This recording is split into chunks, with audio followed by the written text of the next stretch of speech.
Boa tarde. Eu queria agradecer a presença de todos. Estamos recomeçando esse ano as reuniões do NAVE, que é o Núcleo Avançado de Vascular e Endovascular. Como sempre, a gente está gravando, as que a gente tem disponíveis já estão no YouTube, depois a gente pode passar o link. E hoje, para começar o ano, já escolhemos um tema. A comissão escolheu um tema que eu achei bastante interessante, depois cada um dá a sua opinião, mas é um tema que gera muita discussão, controvérsia entre o cirurgião com o anestesista, com o intensivista, com o cardiologista, com o nefrologista. Quer dizer, a gente tem um tema bastante palpitante, que é a reposição volêmica guiada por metas na cirurgia vascular de grande porte. Né? Convidamos o Dr. Bruno Tonelotto, que é nosso colega do Serviço Médico de Anestesia, que nos dá assistência no Hospital Sírio-Libanês, também é doutor pela faculdade, e aí eu vou convidá-lo e depois a gente apresenta os debatedores, são nomes de peso, tem uns outros que não estão no folder, mas estão assistindo, que com certeza vão enriquecer a nossa discussão. Então, Bruno, se você quiser começar, não sei se o Walter quer falar alguma coisa, o Gerati. Não, depois, no final, a gente começar, né? Então, por favor, Bruno, vamos lá. Vamos tentar Pessoal, manter uns 15 minutinhos a aula por aí, as discussões dos debatedores em 5, depois jogar para quem quiser comentar e aí esquentar mesmo. Obrigado. Tá bem. Desculpa interromper. Bom, agradeço vocês pelo convite. É muito bacana poder fazer parte dessas discussões e esse intercâmbio com as outras especialidades. Eu acho que a gente consegue aí melhorar a nossa prática quando a gente discute, entende as necessidades de todos os lados. Fico muito contente de ver colegas de outras áreas também, da terapia intensiva, na professora Filomena, do professor Bruno, da cardiologia, para que a gente possa fazer um debate interessante a respeito do que a gente conhece. Outros nomes bastante importantes da anestesia aqui também conosco, que vão poder enriquecer o debate. A intenção é realmente fazer um debate. Eu trouxe alguns pontos sensíveis e nevrálgicos desse tema e trouxe algumas controvérsias da literatura, porque até hoje a gente não conseguiu chegar num consenso, a gente não conseguiu chegar em 100% de certeza o que é melhor para esses pacientes numa cirurgia vascular de grande porte. A gente sabe o que a gente tem que fazer, mas a gente não tem certeza absoluta do que é melhor e do que é melhor para cada paciente. Bom, vou apresentar algumas tecnologias aqui, eu não tenho conflito de interesse nenhum. O Enes deve conhecer bem esse slide, que esse slide foi emprestado dele, para dizer que 12,5% dos procedimentos que nós fazemos no centro cirúrgico são de grande porte, de alto impacto e de alta mortalidade, e 80% dos óbitos ocorrem nesses procedimentos. Dentre esses procedimentos estão as cirurgias vasculares de grande porte. Então, é fato que a gente precisa melhorar a nossa prática, é fato que a gente precisa ter isso tudo muito bem amarrado para que a gente consiga diminuir essa mortalidade. E aí vem um parâmetro muito importante, é um parâmetro hemodinâmico, é um parâmetro que tem a ver com o nosso assunto de hoje, de reposição volêmica guiada por metas, e é um parâmetro de entrega de oxigênio. Que, na verdade, quando a gente quer repor a volemia, quando a gente quer melhorar a volemia do paciente, a gente nada mais quer do que fazer a manutenção da entrega de oxigênio para os tecidos. E aí, os objetivos que a gente tem sempre, obviamente, é fazer a manutenção da estabilidade hemodinâmica, é fazer a manutenção dessa entrega e dessa oferta de oxigênio. A gente já vai ver que nem sempre a gente está entregando de maneira adequada, mesmo achando que está. É fazer a manutenção do volume intravascular e é fazer identificação e gestão do início do sangramento da hemorragia. Esses são os pontos mais importantes onde nós todos aqui estamos envolvidos. E aí, de cara, eu já quero trazer esse slide, que eu acho que é o mais importante da apresentação, onde, esse é um slide do professor Jean-Louis Vincent, onde a gente coloca dois lados da moeda.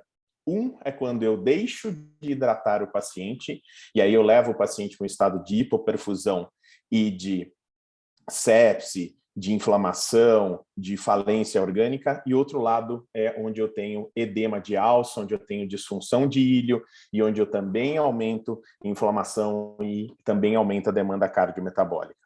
Então é muito difícil, e por isso que os trabalhos são tão conflitantes, chegar num número mágico, chegar numa poção mágica de como eu poderia fazer essa hidratação de maneira adequada ou de maneira menos prejudicial para o paciente, né? O quanto essa hidratação interpretação que eu faço, quanto o excesso de fluido pode ser prejudicial. Alguns trabalhos já bem antigos mostram para a gente que se eu aumentar o peso do paciente em 20% a 30%, eu aumento em até 10 vezes a mortalidade dele. Então, o excesso de fluidos, obviamente, vai fazer mal. Acho que a dúvida é sempre quanto dá para não exceder. E aí eu tenho os dois lados da moeda, tanto a restrição de fluidos como a reposição liberal, e no meio eu tenho a terapia guiada por metas. E aí existe uma celeuma na literatura, porque o que é ser restritivo e o quanto é ser restritivo? Quanto de volume é ser restritivo? Cada trabalho traz uma definição diferente. E o que é ser liberal? Quanto de volume eu tenho que dar para fazer uma reposição volêmica liberal? Cada trabalho traz uma definição e cada trabalho traz uma quantidade, e hoje não conseguiu se padronizar o que é ser restritivo e o que é ser liberal. É por isso que a gente tem resultados tão conflitantes na literatura. Fora isso, esse é mais um trabalho mostrando que quando a gente dá excesso de volume, a gente aumenta a mortalidade dos pacientes. Vejam que eu estou trazendo trabalhos bastante recentes, exceto pelo primeiro, e aqui a gente vai falar só de 2017 e 2018 para frente, e a gente vai olhar trabalhos de grande porte que estão falando algumas coisas interessantes para a gente. Por mais que eu não tenha essa definição do que é ser muito restritivo ou do que é ser liberal, a maioria deles chega num consenso de que talvez eu tenha que utilizar algum parâmetro para fazer a reposição volêmica. Que parâmetro é esse? Não sei, eu vou escolher.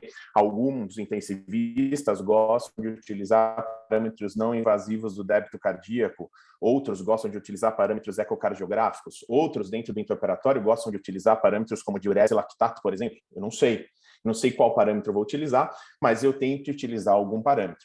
Se vocês olharem esse trabalho, é um trabalho publicado no New England, com 3.000 pacientes, onde vai mostrar que ser restritivo do ponto de vista de fluidos não melhorou as desabilidades, a mortalidade, ou seja, as comorbidades no pós-operatório, mas está associada a uma maior incidência de lesão renal aguda pós-operatória.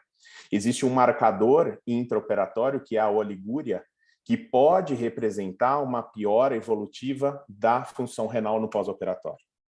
Fora isso, esse é um outro trabalho mostrando para a gente que em pacientes de cirurgia não cardíaca, a terapia restritiva não foi superior à terapia guiada por metas, e ela se demonstrou superior. Aqui é mais um trabalho com mais de 2.000 pacientes, onde eles estudaram para ver se eles tinham alguma evidência da terapia restritiva versus a terapia guiada por metas, e eles não encontraram nenhuma evidência, mas eles fazem uma ressalva no trabalho. Esse trabalho foi feito em pacientes saudáveis, em pacientes sadios, e aí eles não encontraram nenhuma diferença entre fazer uma terapia restritiva e fazer uma terapia liberal, talvez porque esses pacientes não tenham comorbidades.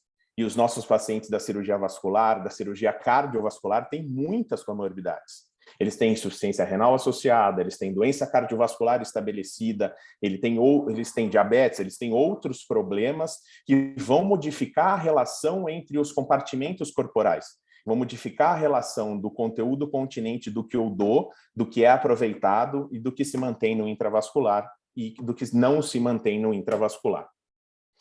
Aqui, nesse outro trabalho, comparou mais especificamente cirurgias abdominais de grande porte e mostrou que quando eu faço uma terapêutica liberal, eu vou promover injúria vascular com maior extravasamento de líquido, com maior formação de íleo metabólico e com maior mortalidade no pós-operatório. Então, a gente ainda não chegou a nenhuma conclusão do que a gente gostaria, mas a gente já começa a se aproximar e ver que uma terapia guiada por metas talvez seja a melhor opção, talvez seja a melhor escolha para esses pacientes na cirurgia vascular de grande porte e também nas cirurgias abdominais e nas cirurgias cardíacas, etc. Esse é um outro trabalho, foi publicado no British Journal da Anestesia ainda esse ano, onde comparou um grupo liberal com um grupo restritivo e visualizou, estudou o quanto essa terapêutica liberal restritiva melhorava o volume sistólico e o débito cardíaco. E viu-se que na reposição liberal você tinha um volume sistólico e um débito cardíaco melhor do que na restritiva. Mas... Só uma lembrança, esse estudo que você está mostrando faz parte do mesmo estudo Relief daquele primeiro de 2018 do New England, é o Isso, mesmo? do mesmo. Exatamente, é um braço daquele estudo. Mas eles definiram a terapia liberal já como uma terapia um pouco restritiva. Se vocês olharem no trabalho, esta terapia liberal deles não é uma terapia liberal como a gente vê em alguns casos com 7, 8, 10 litros de volume. A terapia liberal para eles foi uma terapia liberal com até 5,5 litros de volume, o que pode ser restritivo dependendo do porte cirúrgico, dependendo do sangramento, dependendo do tempo, da perda para o ambiente, entre outras coisas. Então, essas definições que a gente encontra em alguns trabalhos são um fator limitante para que a gente possa comparar esses estudos e ver quais deles fazem sentido ou não. Esse outro estudo já começou a falar de algo muito semelhante com o que nós viemos discutir hoje, que é talvez uma terapia guiada por metas e uma isovolemia, ou seja, trabalhar com perdas e ganhos, devolver somente para o paciente o que ele perder, seja o mais adequado, e não dar mais volume do que o que ele merece. Esse outro trabalho, que foi publicado no British Journal também, mostrou que uma terapia restritiva aumenta, sim, no pós-operatório, os casos de oligúria, piorando a função renal. Além disso, esse trabalho voltado para a cirurgia vascular mostrou que talvez uma terapia restritiva não precise ser tão restritiva assim. Por exemplo, ele foi utilizado para terapias endovasculares aqui, uma reposição volêmica de até 3 litros de cristalóide. E quando você pensa numa terapêutica restritiva, você pensa em terapias com menos de 1 litro de cristalóide. E aqui nós estamos falando de 3 litros, e talvez para esses pacientes desse estudo,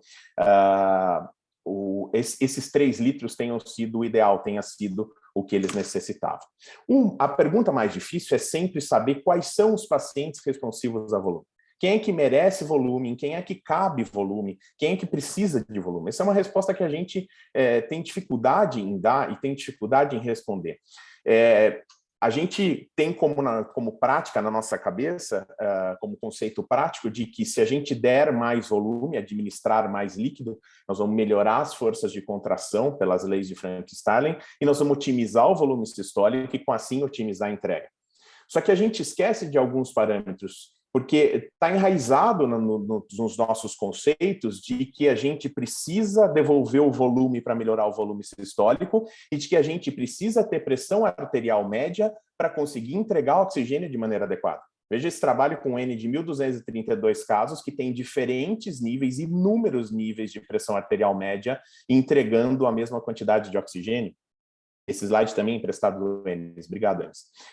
Então, não necessariamente eu vou perseguir uma pressão arterial média mais alta para conseguir entregar e distribuir um oxigênio de maneira adequada, porque a gente esquece todo esse pedaço aqui da cadeia e a gente só lembra desse pedacinho aqui, que é o que nós estamos discutindo hoje, que é o quanto dá de volume para o paciente, mas a gente esquece o débito cardíaco, a gente esquece a contratilidade, a gente esquece microcirculação. Será que todo o resto já foi otimizado também? Ou nós estamos baseando somente em um fator e nós estamos pensando somente em um fator?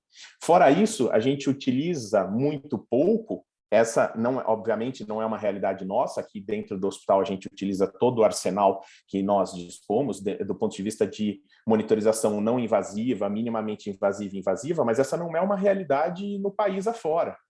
A utilização de monitores que vão nos guiar nessa terapêutica de reposição volêmica é minimizada ou até mesmo é não utilizada. Quando a gente fala de dispositivos como, por exemplo, o ecocardiograma ou transtorácico ou transesofágico, você vê que essa tecnologia tem pouca disponibilidade. E, principalmente, pensar que hoje você tem um pilar que você deve seguir com conceitos modernos da hemodinâmica. Se você tem que perfundir adequadamente o cérebro, você tem que perfundir adequadamente o coração e você tem que fazer a manutenção do volume sistêmico, do volume circulatório. Para quê? Procurando sempre otimizar o balanço de oxigênio. É claro que existem inúmeros caminhos, Esses caminhos ainda não estão entrelaçados, a gente não sabe, não tem uma receita de bolo ainda. Talvez a resposta seja a individualização, individualizar cada paciente, tratar de maneira individualizada cada um, utilizando a maior quantidade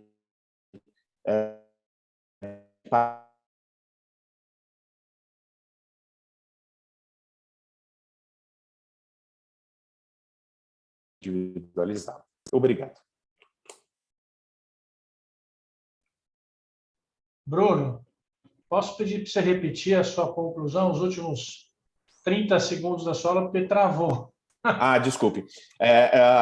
Eu falei que o mais importante é utilizar o que a gente tem de mais rico como médicos, que é a nossa formação, que é a nossa cabeça, é o cérebro, é tratar o paciente de maneira individualizada, utilizando todos os recursos que a gente tem, mas sempre individualizando a terapêutica, porque a gente, talvez nós não consigamos colocar todos os pacientes dentro de uma caixa, talvez nós não consigamos etiquetar os pacientes dentro de blocos pré-definidos e tratá-los de maneira igual.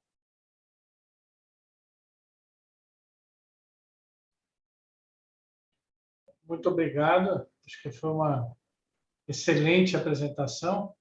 Eu tenho certeza que a gente tem muito dado para estender isso, né? A gente tem que começar a discussão, mas se a gente for olhar todos os artigos, a gente não para nunca mais de falar. Mas eu acho que estão todos os dados mais importantes para a gente. Acho que o Bruno passou por todas as coisas que afligem o cirurgião vascular, o intensivista, o anestesista.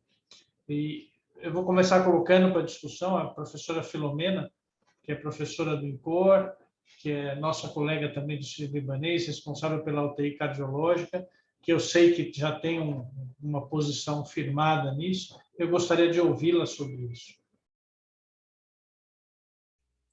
Boa tarde a todos. Muito obrigada, André, em nome do grupo aí pelo convite. Sempre bom, no meio de toda essa pandemia e dessa que agora a gente está tão voltado aí para essa nova onda, mas a gente tem que continuar a cuidar dessa outra população que ficou tão para trás aí, muitas vezes independente da vontade deles, que eles estão chegando para operar cada vez piores, cada vez mais sarcopênicos e com mais complicações. Queria agradecer também a presença aí, compartilhar com o Bruno, os dois Brunos, pessoas que eu convivo há muito tempo. Eu acho que vai tornar muito melhor a discussão e reencontrar amigos aí, eles. Eu queria só dizer para o Bruno que meu lado anestesista é muito mais forte que o de intensivista, viu, Bruno? A gente continua caminhando junto. Eu acho, assim, fazendo um paradoxo com a cirurgia cardíaca e tratando de uma população de alto risco, eu acho que algumas coisas a gente já tem e a gente já pode deixar assim bem definido. Primeiro que tem o doente de baixo, médio e de alto risco. No doente de baixo risco, acho que a monitorização ela também já está muito bem definida e esses pacientes a gente vai classificar não só pelo risco cirúrgico, mas também pelo porte da cirurgia. Acho que colocando na balança de um lado o risco e de outro porte, a gente pode programar a monitorização e pode programar o que fazer no intraoperatório, não só da reposição volêmica, ou seja, manter o DO2, que já foi muito bem falado pelo Bruno. Então, o que a gente quer aqui é manter o DO2, oxigenar o doente, adequar a hemoglobina, manter um débito cardíaco adequado, adequando a pré-carga, diminuindo a pós-carga, melhorando a contratilidade, controlando a frequência cardíaca e o volume sistólico.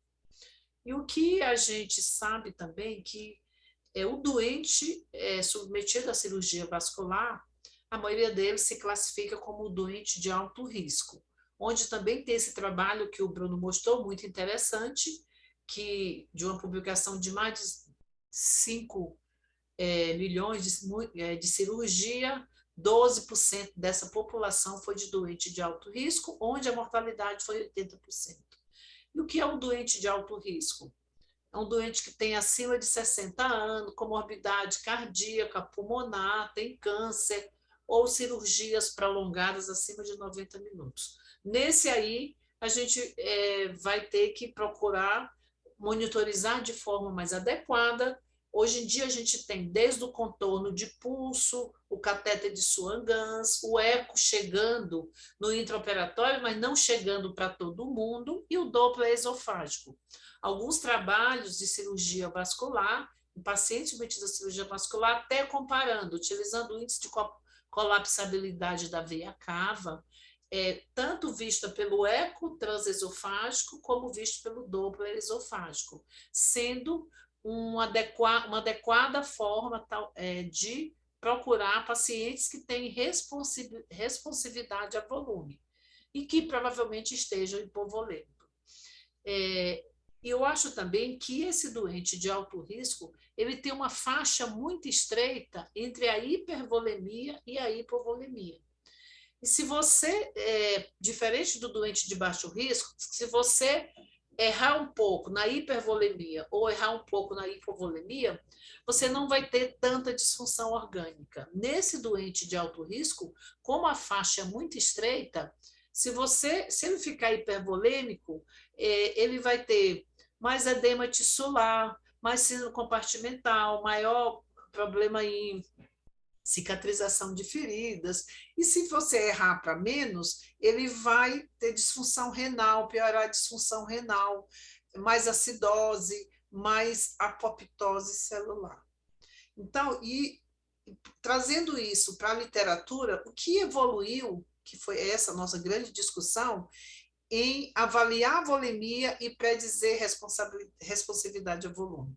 A terapia guiada por metas na cirurgia vascular no doente de alto risco, ela foi um grande discernidor? Não. Diferente da cirurgia cardíaca, que já tem vários trabalhos, inclusive a gente já publicou no Critical Care, mostrando que a terapia guiada por meta em pacientes submetidos à cirurgia cardíaca, ela um divisor de águas para diminuir disfunção, inclusive tem alguns trabalhos mostrando diminuição de mortalidade, e tem algumas revisões sistemáticas. Na cirurgia vascular, ainda não tem um discernimento. Vários estudos que o Bruno mostrou, outros estudos publicados e revisões sistemáticas, mostrando que fazer terapia guiada por meta não demonstrou diminuição de mortalidade nessa população. E eu acho, assim, para concluir, eu acho que o importante é individualizar o paciente e utilizar medidas dinâmicas de avaliar a responsividade. Nós passamos daquela época de dar volume para PVC ficar maior que 12, ou dar volume vendo uma pressão capilar entre 8 e 12. Acho que o importante é ver um VTI, ver a colapsabilidade da via cava, mas assim, de forma dinâmica, monitorizando e individualizando. Eu acho que, como disse muito bem o Bruno, não dá para colocar na caixinha. Só dá para saber que o doente de alto risco precisa de uma monitorização diferenciada e precisa de um ajuste mais fino, inclusive na hora da reposição volêmica.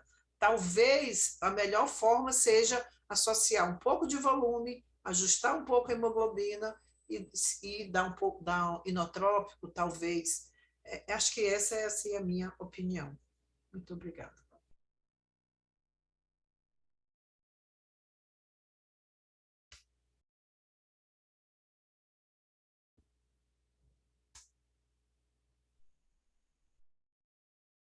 Estou ouvindo. Está sem som, André. Oi. Agradecer a Filomena, acho que a gente vai aquecer essa conversa daqui a pouquinho. Tenho certeza que aqui tem colegas bastante experientes que vão dar uma opinião que vai ajudar todo mundo a chegar naquele bom senso. Queria ouvir agora, como está convidado, o professor Bruno Caramelli, que é professor também da faculdade, também nosso colega no Cínio, e ele está muito envolvido com o preparo dos nossos pacientes no Hospital das Clínicas, né, na avaliação pré-operatória, então conhece profundamente esses doentes num momento fora do intraoperatório, e eu tenho certeza que ele vai conseguir contribuir bastante com a gente. Bruno, não vai embora.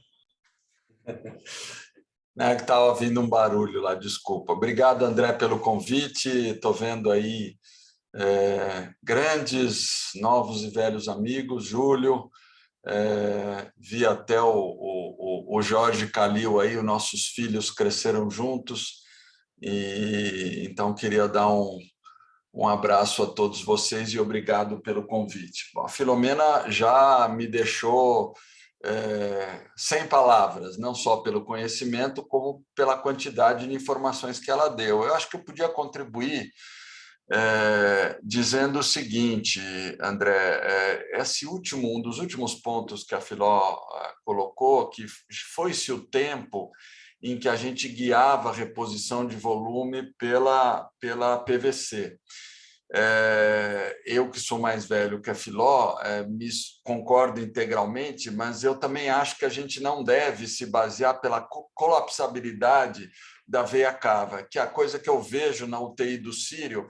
Parece que nenhum plantonista intensivista consegue raciocinar e chega a pedir o ultrassom ou o eco para ver como que está a veia cava. Pô, não dá, não é.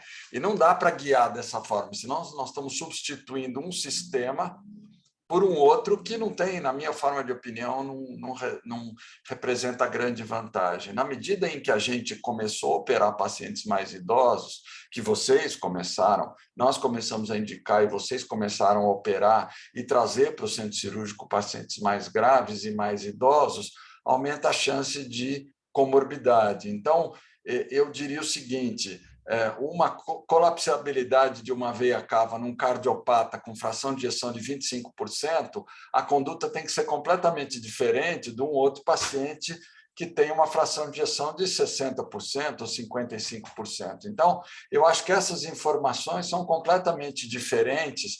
Então, eu acho que a gente precisa ter uma avaliação que não dá para ser tanto em termos de meta. A gente tentou organizar isso nas 3 diretrizes de perioperatório que a gente elaborou, e vascular sempre é o mais importante, não só porque é o maior risco, mas é onde a gente contribuiu mais na literatura.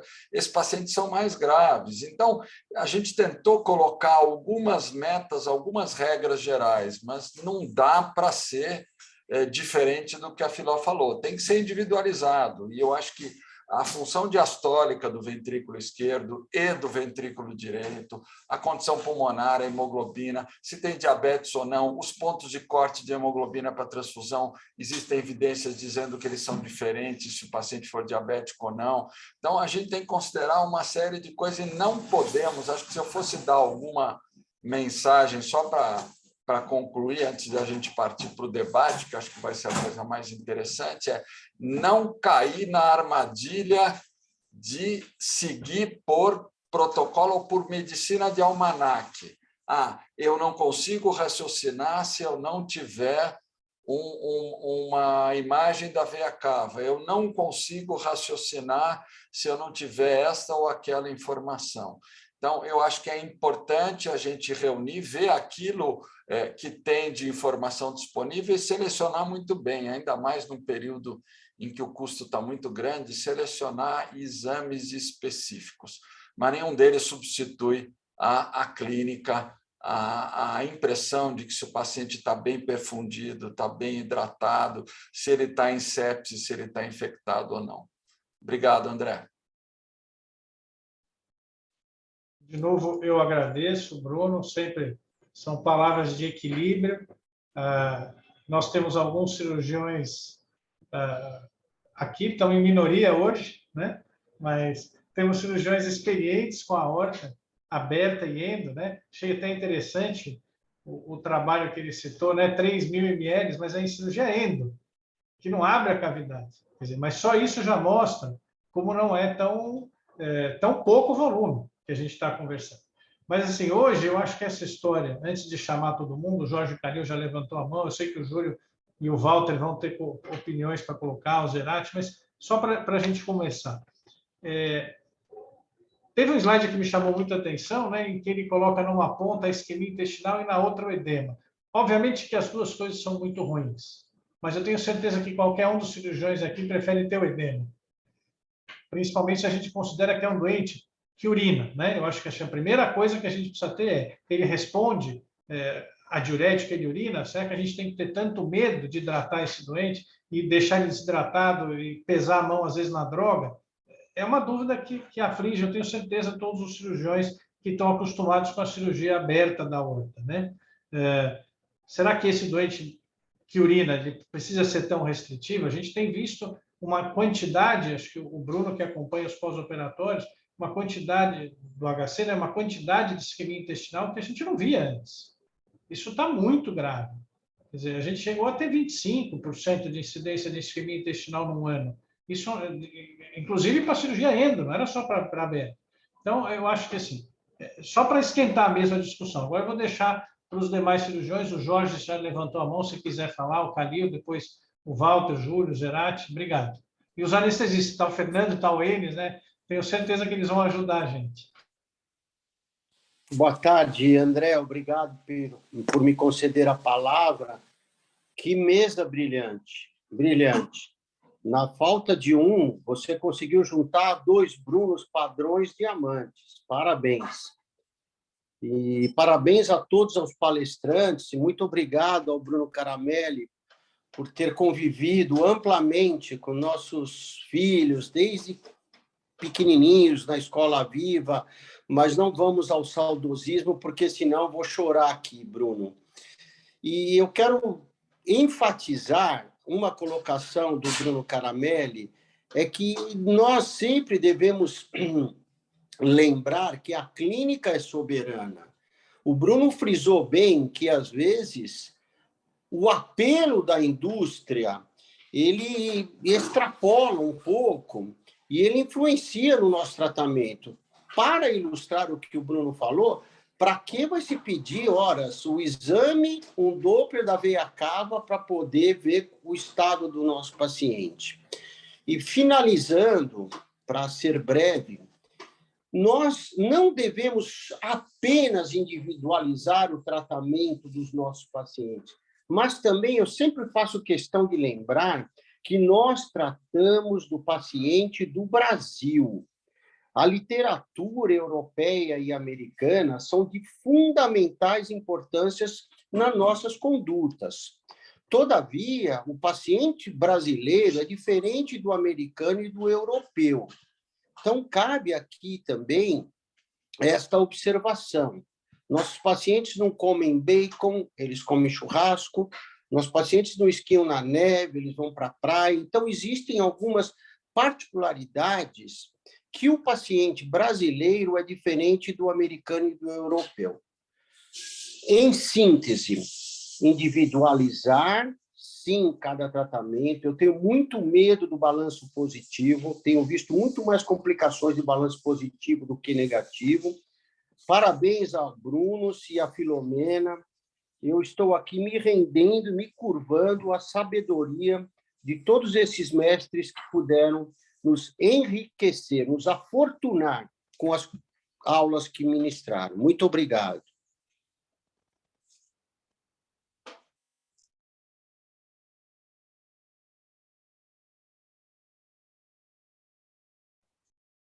Fernando, não sei se quer falar alguma coisa, o Enes, não sei se está conosco, o Júlio, também eu sei que tem bastante experiência. Alô, posso falar? Por favor. Alô, eu não sei se... Bom, eu peço desculpas a todos que eu estou aqui na labuta, dentro do centro cirúrgico, começando uma anestesia. Então, é a rotina dos anestesistas. Aqui.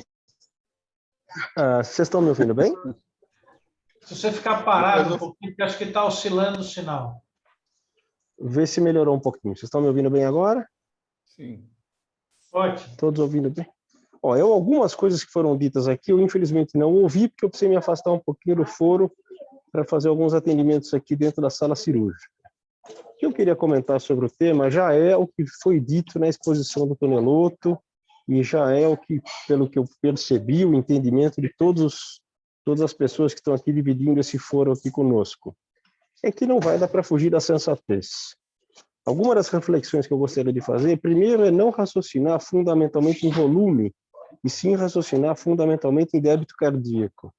E lembrar que débito cardíaco é construído, a gente aprendeu lá na faculdade, de contratilidade, de pós-carga e de pré-carga.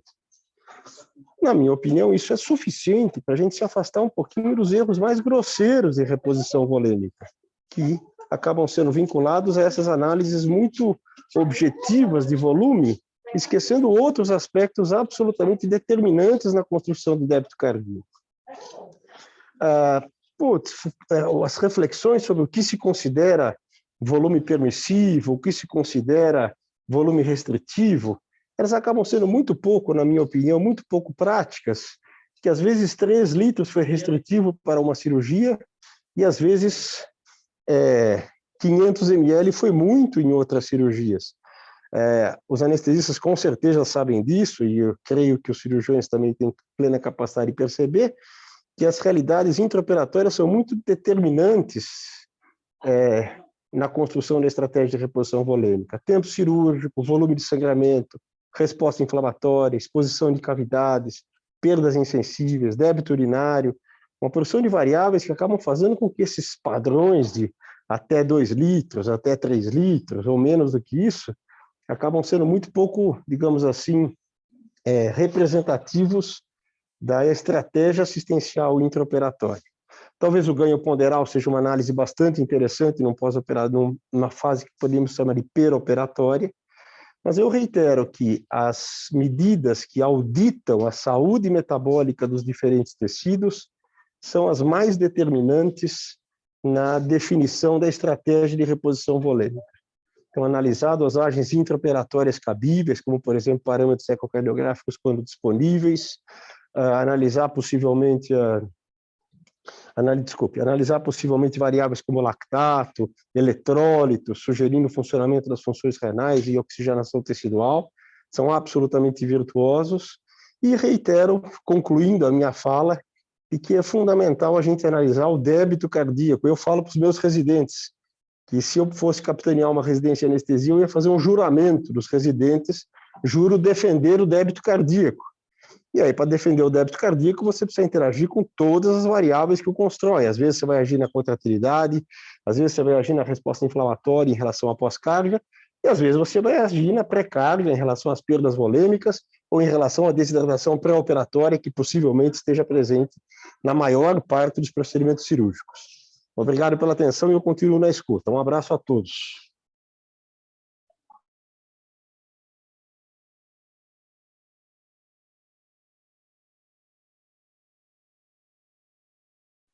O Enes levantou a mão. Enes, você quer perguntar, comentar alguma coisa?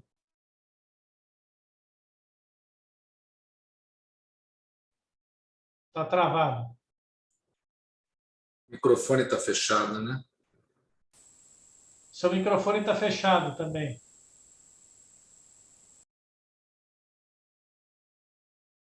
Doutor Júlio, doutor Calógeno.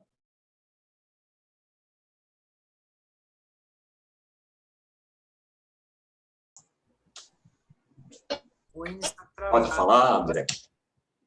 Por favor. Boa tarde a todos. Meus parabéns para o Bruno pela brilhante apresentação. Aprendi basicamente como é que deve ser encarada essa situação. Fala, André. Sobre 3. Perdão? Estou travado ainda? Acho que o Enes está perguntando se está travado ainda. Ele não deve ter visto que o doutor Júlio começou a falar. Posso continuar, André? Espera um pouquinho só, Enes. Deixa o Júlio complementar.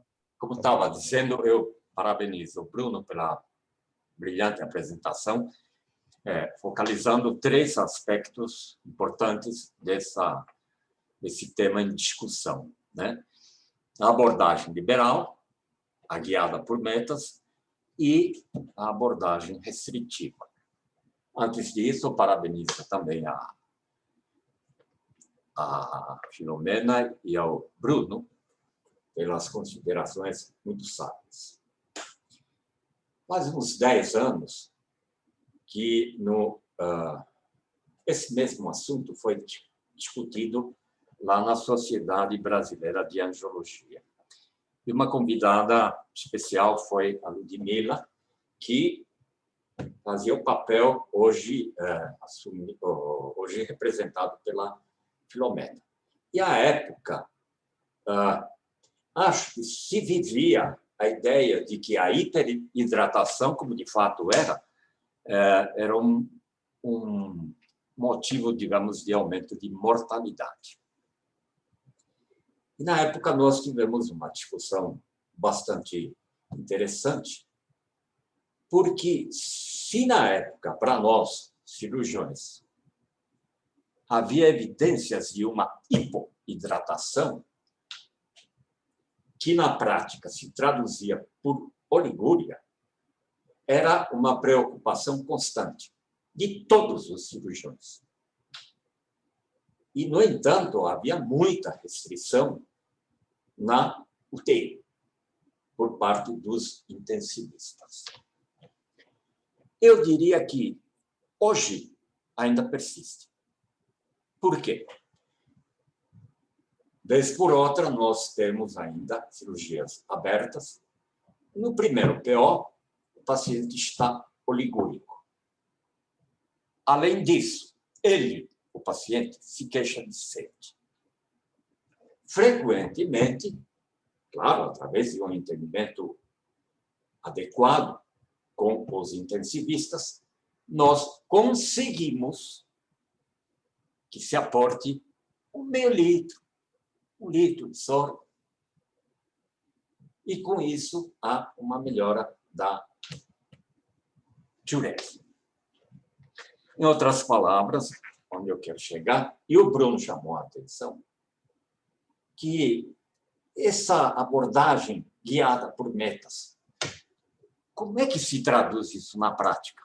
Quando eu repito, ainda persiste essa sempre discordância de nós, cirurgiões, com os intensivistas. Sabendo que, em algumas situações, a oligúria certamente pode comprometer a função renal, no sentido de agravá-la. E se há uma sequência de agravamento, e o paciente vai para diálise, está se acrescentando um fator de mortalidade importantíssimo, que para nós, muitas vezes, é um caminho sem volta. É isso, André. Obrigado.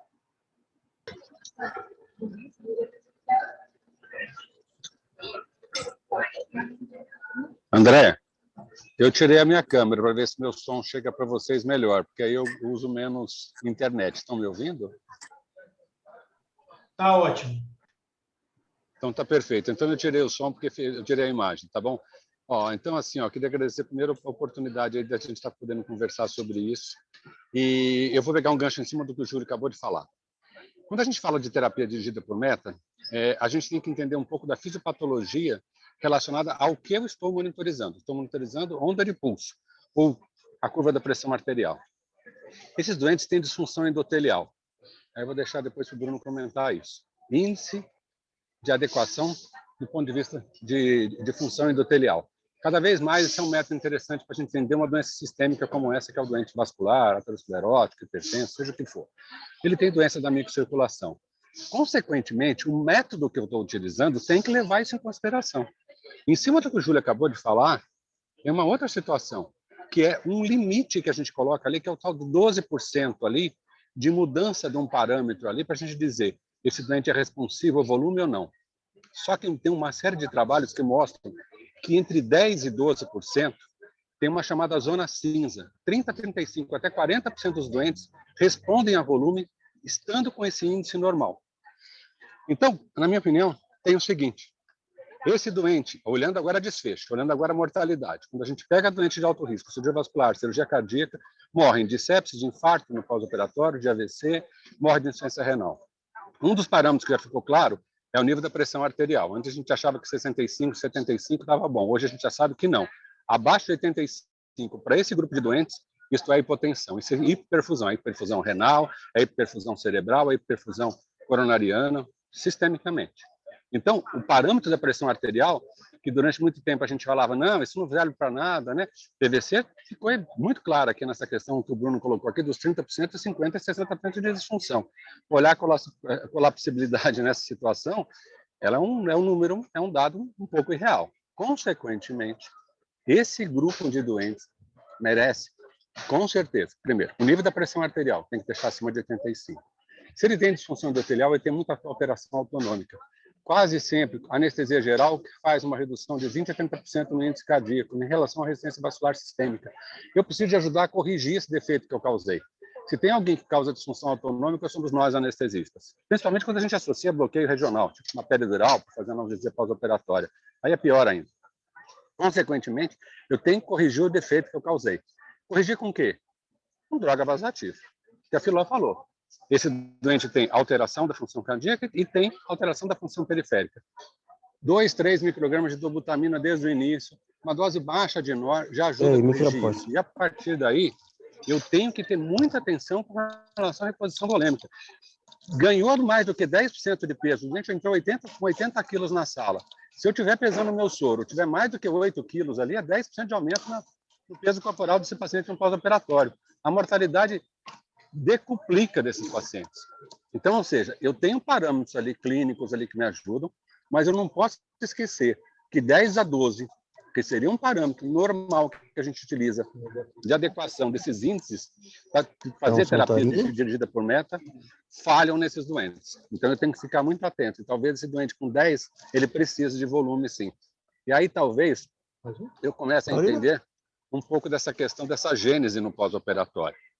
De insuficiência renal, de AVC, de isquemia, de infarto e de sepsis. Que ele, na verdade, a gênese foi ali no intraoperatório com a gente. Então, assim, eu sou daquela época, eu trabalhei com o Júlio no começo, em que a gente achava que o doente tinha que receber volume. O doente saía da sala com 10, 12, 15 quilos a mais de peso. Era isso. Uma boa parte morria no pós-operatório. A gente melhorou isso nos últimos anos.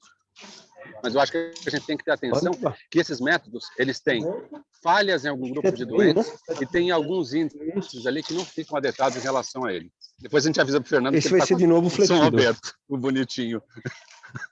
Você está com o som aberto, ligado, Fernando. Fechado, pessoal, era isso que eu tinha que falar. Já fechei, obrigado. Há uma tendência de hipervolemia nos pacientes, tanto nos intensivistas quanto nos anestesistas? Eu acho que é o contrário, mas vamos só deixar o Zerati pediu para falar e depois o Bruno volta. Não quis fazer uma pergunta para o próprio Bruno, né, para o Caramelli, que a gente estava... O Bruno, na apresentação dele, ele mostrou aquele slide lá, né, assim, de diferentes... parâmetros de pressão arterial, né, levando ao mesmo grau de perfusão tecidual nos pacientes. Aí entra aquela questão que também que o Caramelli e a Filomena falaram de individualizar, né, a abordagem desse paciente, porque eles são muito diferentes, é difícil você padronizar parâmetros. A minha dúvida que eu queria perguntar para o Bruno em relação na avaliação pré-operatória, quando se faz a avaliação pré-operatória desses pacientes, até que ponto, assim, como é que está hoje? Até que ponto a gente, na avaliação pré-operatória, se busca estudar essas condições hemodinâmicas do paciente no pré-operatório? Porque a questão de individualizar, assim, eu imagino que o objetivo seja, em relação à parte hemodinâmica, aproximar o paciente dos parâmetros que ele tinha no pré-operatório, né? Isso individualizar o tratamento. Até que ponto, hoje em dia, a avaliação pré-operatória busca determinar essas questões fisiológicas do paciente em termos hemodinâmicos do pré-operatório, ou se ela tem focado ainda mais na questão do risco cirúrgico, né? Essa questão de determinar como é o paciente, a fisiologia do paciente no pré-operatório, ela entra na avaliação pré-operatória desses pacientes, Bruno? Eu respondo, porque o Walter levantou a mão, mas eu respondo ou o Walter fala primeiro? Não, fala aí, Bruno. Então, respondendo bem rápido, Zerati, é assim. Como eu falei no começo, nós estamos na terceira diretriz de perioperatória, que é de 2017, estamos escrevendo a quarta, que deve sair ao longo desse ano.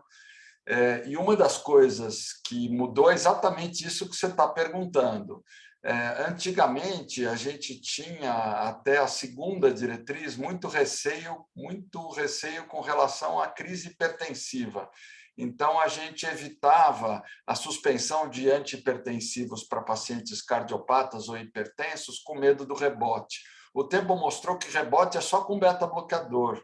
Então, ao mesmo tempo, a gente começou a aprender. Então, quem conhece os residentes que passam com a gente, eles não podem voltar para discutir o caso com a gente sem mostrar a fichinha de do intraoperatório, onde mostra como se comportou a pressão no intraoperatório.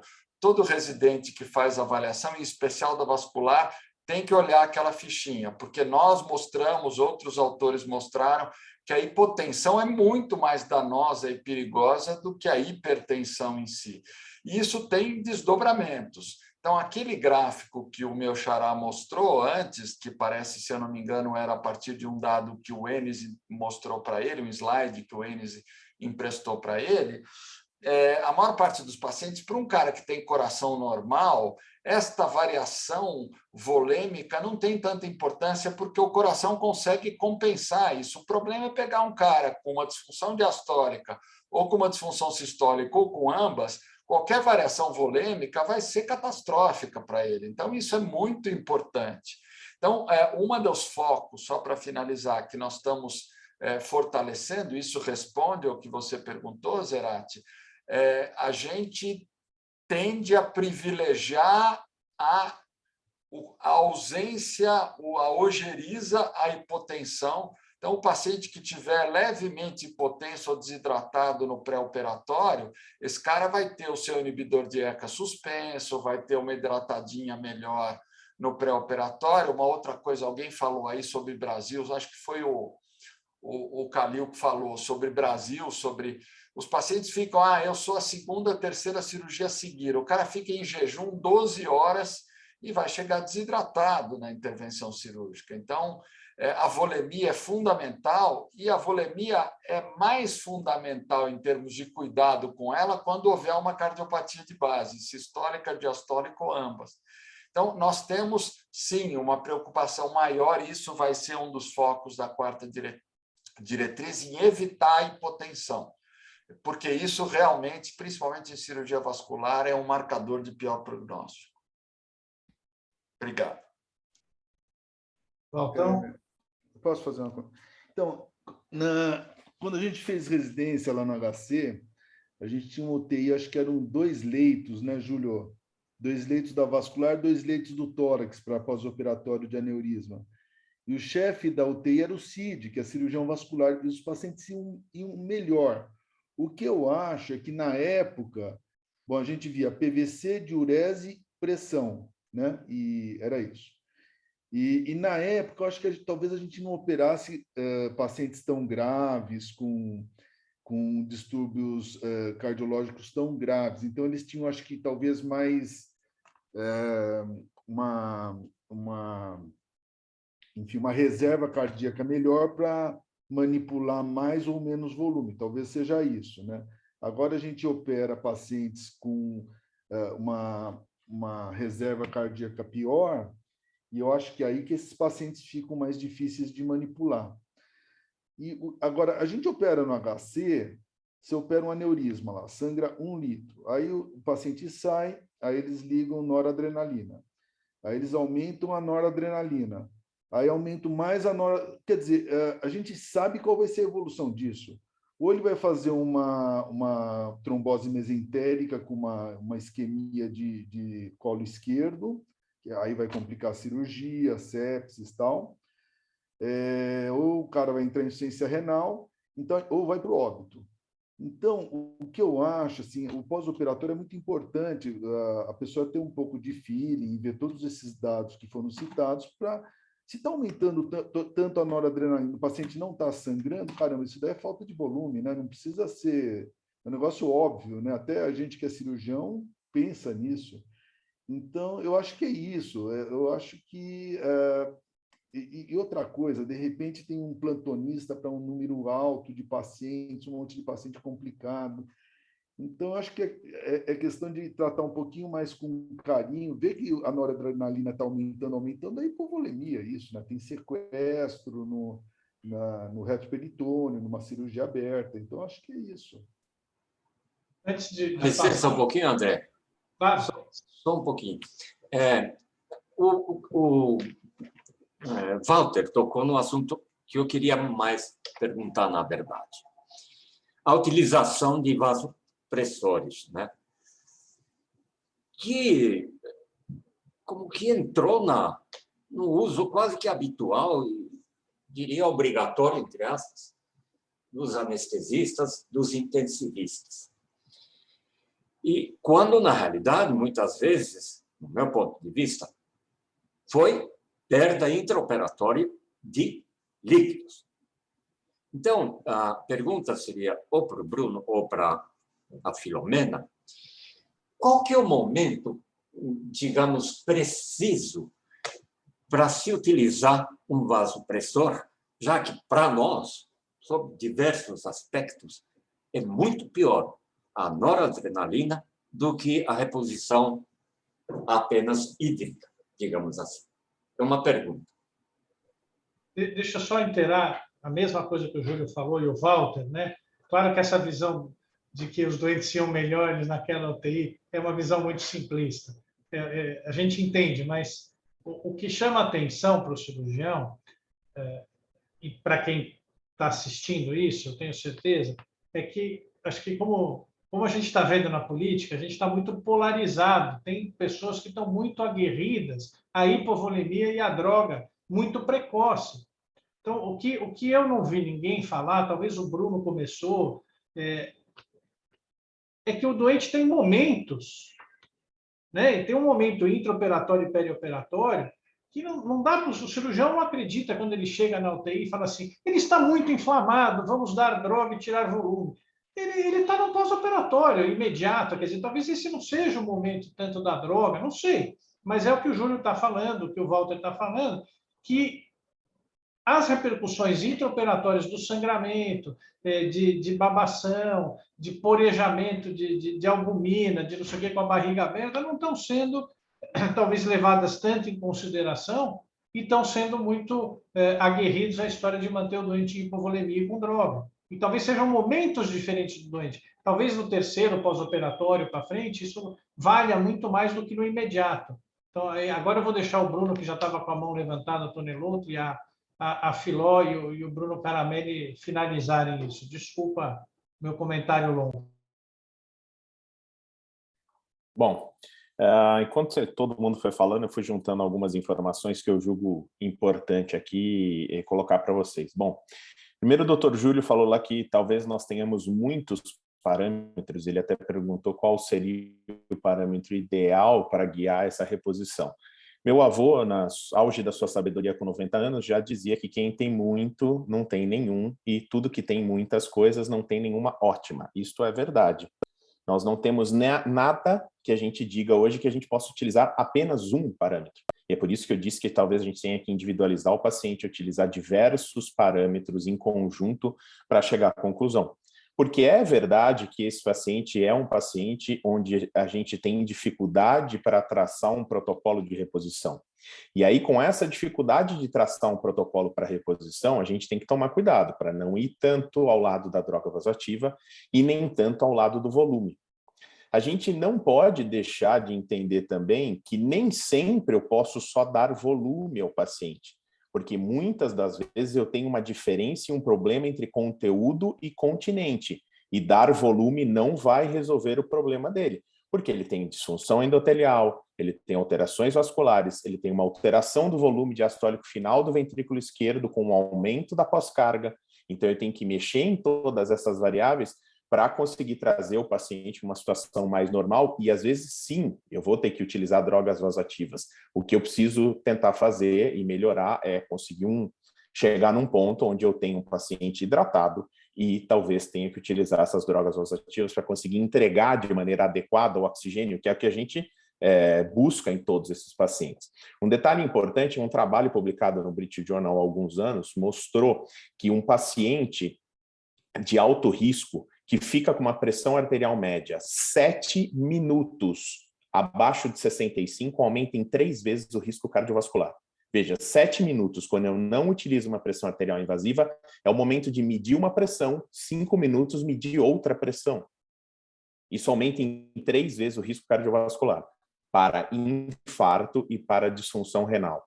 Então, a gente tem que tomar muito cuidado realmente com a pressão. É melhor manter o doente hipertenso e evitar a hipotensão. Então, a gente acaba tolerando. Aquela história que o anestesista chegava o paciente hipertenso em sala, ganchava a cirurgia.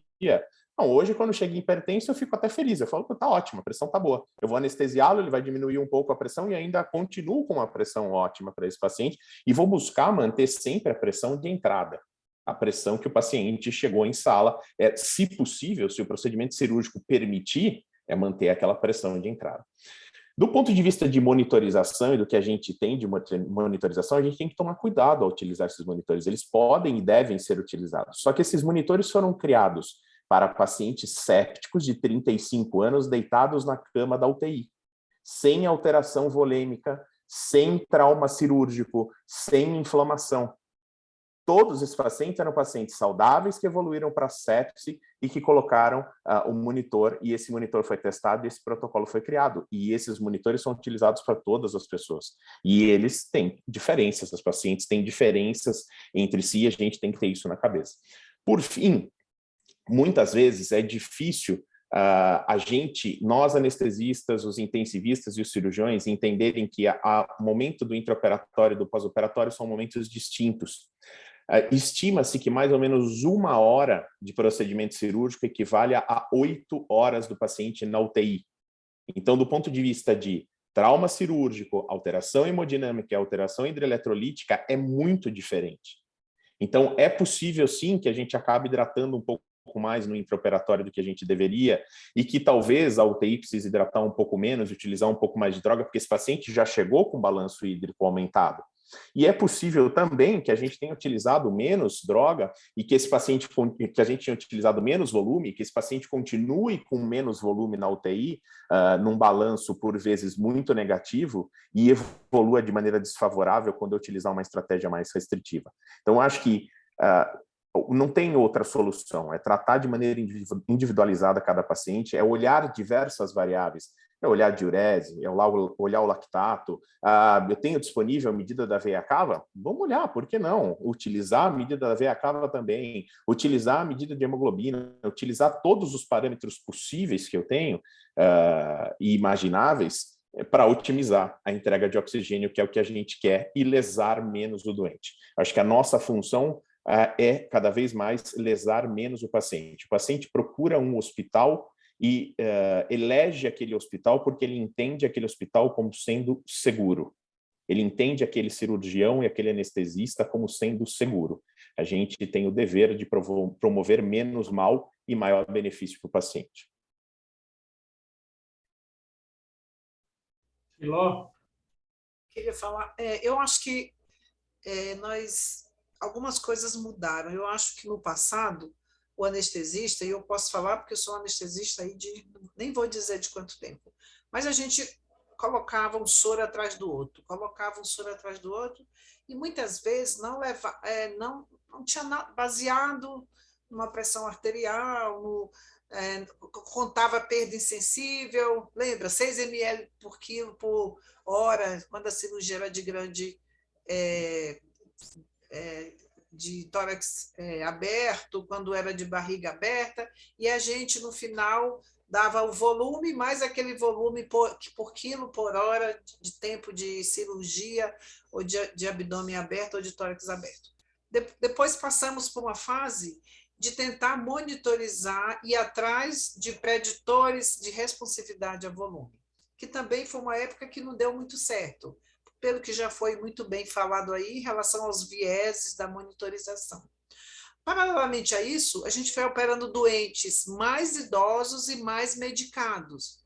Então, aquele doente, especialmente o de alto risco, coronariano ou cardiopata, que chegava, antes ele só chegava beta-bloqueado, agora ele chega beta-bloqueado, ele toma BRA, ele toma PRIO, então ele chega muito protegido do ponto de vista cardíaco, mas o paciente que eu ainda vou fazer anestesia, mais um bloqueio, então esse doente ele vai ter tudo para fazer hipotensão já na largada, no intraoperatório.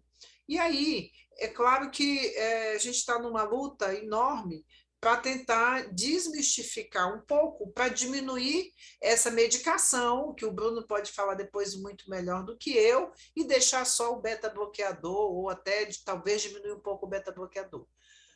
Isso associado a um jejum prolongado, a uma resposta inflamatória maior, e o doente idoso com alterações que podem fazer mais desautonomia, a gente, em algumas vezes, a gente peca para menos ou para mais na reposição volêmica. Mas eu acho que a grande diferença no passado, a gente dava volume, volume, volume e só ia associar um pouco de droga depois que o doente já tinha ganho 20% da volemia. Agora, eu acho que de uma forma, como o Bruno já falou também, o Bruno anestesista, meu colega, é que tem momentos, e a gente não pode perder esses momentos. Eu acho que o cirurgião está certo quando ele diz, o doente que toma só droga é um doente que a gente não pode ver lá no pós-operatório, como alguém já falou aí o doente fica hipotenso, e aí ele toma droga, e depois vai ter isquemia mesentérica. Eu acho que isso aí também não está adequado. Então, o adequado é tentar reposição volêmica, se o doente está sangrando, tem que dar sangue. Se a gente precisa melhorar a volemia, e a gente tem o monitor que a gente tem disponível, a gente vai dar volume. Mas a gente não pode retardar para associar a droga, assim como não pode retardar para dar o volume.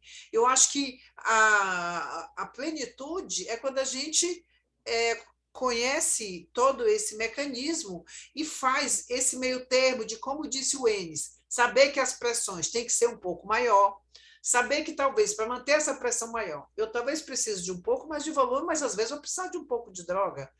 Eu acho que é um pouco de cada fazendo muito, e individualizando. Eu acho que o André falou isso também, a gente não pode polarizar. Não dou volume de jeito nenhum, um 500 a mais, um 1000 a mais, é a Terceira Guerra Mundial, ou também o cirurgião não pode chegar e está com 0,08 de nó, não pode dar nó de jeito nenhum. Então, eu acho que essas reuniões são boas também para isso. A gente vai entendendo e vai achando esse termo melhor. Claro que, na medida do possível, sempre amparado pela literatura. O problema é que, nesse tipo particular de pacientes, a gente ainda não tem assim, algo... A terapia guiada não resultou nas melhores respostas, a veia cava tem também, dependendo da idade, dependendo de quem faz, pode ser operador dependente, o contorno de pulso, em quem tem disfunção diastólica, às vezes é prejudicado. Então, eu acho que vale muito o bom senso, a experiência associado a um objetivo. Eu, como o Fernando disse, eu voto para o débito, eu voto para o DO2. Vamos tentar manter o DO2.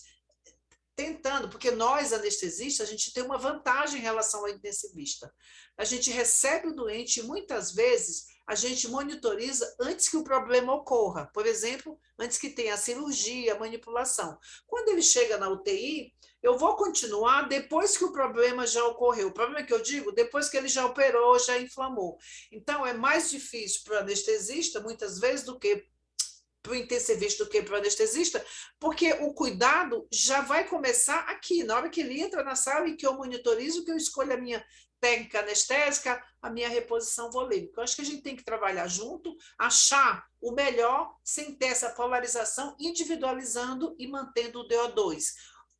Adequar a volemia, se o doente tiver hipotenso, ele muitas vezes, após a volemia ou junto com a adequação da volemia, dar vasopressor não significa doses altas de vasopressor. Às vezes precisa de uma dose só suficiente para ajudar. Melhorou, a volemia está adequada, vamos desmamar o vasopressor. Eu acho que achar esse meio termo é o que a gente tem que perseguir, manter o DO2.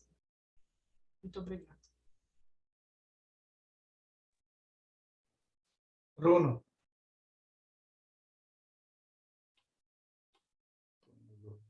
Nós precisamos entrar num acordo aqui, porque a minha vida inteira, quando falavam Bruno, era só eu. E agora não é mais assim, não. Então, eu acho que é o Tonelotto que levantou a mão.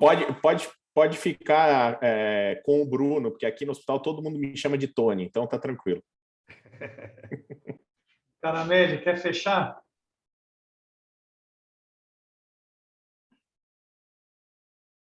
Só queria dizer uma coisa, tem você vê como isso é complicado. Tem um sujeito que atualmente é o sujeito mais famoso do mundo em perioperatório, que se chama PJ Devereux, ou PJ Devereux. Não sei como é que se pronuncia isso. Esse cara trabalha em 2 lugares. O Júlio deve se lembrar, e o Walter também, de um outro famoso chamado Don Poldermans, que também trabalhava em 2 ou 3 lugares, inventou dados e acabou caindo na desgraça e no ostracismo e sumiu. O PJ não é muito diferente dele, não. Ele é o responsável pelos estudos POISE, P-O-I-S-E. Tem o POISE 1, que foi aquele que tinha um desenho mal feito com um beta-bloqueador e que tinha uma dose absurda e os pacientes faziam hipotensão. Polarizou só o suficiente para entubar, né? Tanto é que ele tossiu, mas a gente não se preocupou. Agora pode fazer mais. Você tinha feito 6, agora completa 10. Você está numa dose baixa, ele pesa mais de 100 quilos. Aí o Richard não vai ficar elogiando. Fernando. Pronto. Daí, o 2 era cloridina e aspirina, só que ele não botou no estudo os pacientes que tinham stent, então ele tem um problema sério de desenho do estudo. Agora ele vai apresentar em março, mas ele é famosíssimo, né? Aliás, esse é o retrato do mundo, né? O importante é ser famoso, não é você ter evidências, né? Roberto Zeballos é um do melhor exemplo disso no mundo atualmente, que aliás jogava bola bem, mas só isso. Mas vamos lá. O POISE 3 está pronto, são 10 mil pacientes e eles vão olhar 2 coisas. Utilização de ácido tranexâmico em cirurgia, principalmente ortopédica, para diminuir sangramento e se isso aumenta a trombose. E, do outro lado, hipotensão ou hipertensão, que é exatamente o que nós estamos... Faz parte do que nós estamos discutindo, volume, não volume, como lidar com essa situação. Mas eu morro de medo do desenho, do estudo, do tipo de paciente que vai estar lá, se nós vamos conseguir responder essa pergunta. É uma pergunta muito difícil, porque tem muitas variáveis envolvidas. Então, eu estou saindo aqui de alma lavada, de uma reunião com cirurgiões, anestesistas e intensivistas, em que eu vou sair com o consenso de que a gente tem que individualizar e que a clínica é soberana. Isto é o Éden do cardiologista clínico. É só isso. Obrigado, André, mais uma vez pelo convite. Pelo adiantado da hora, né? Infelizmente, eu vou ter que encerrar, porque a gente já estamos avançando bastante. Mas eu tinha certeza que ia ser um tema quente, polêmico, muito sensível para todos nós que estamos envolvidos de corpo e alma com o tratamento desses doentes mais graves, né? E, como eu disse, isso aqui parece um reflexo do país, né? O que a gente está tentando é não polarizar, né? E aí cada um vem com a sua terceira via, vem o outro e mina a terceira via. As letras não valem nada. Mas, de qualquer forma, eu acho que o recado ficou claro para todos. Realmente, a gente tem que individualizar o doente e que a pior combinação que existe é droga e desidratação, né? Os 2 juntos, o estrago é violento. Então, o cirurgião fica sempre puxando para a hiperidratação, mas, de qualquer forma, eu acho que o recado é esse. Eu queria só parabenizar todo mundo, agradecer, pedir de novo contribuição de todos que queiram sugerir temas, que queiram apresentar trabalhos, que queiram trazer seus casos para mostrar. O Núcleo é um espaço que a gente tem tentado fazer ele o mais democrático e aberto possível, com todas as opiniões sendo ouvidas. Então, eu conclamo todos a trazerem para o Núcleo o que eles gostariam de ver apresentado. Então, agradeço a todos. Muito obrigado. Desculpa ter que encerrar. Isso aqui não acabaria hoje se a gente continuasse discutindo. Obrigado a todos.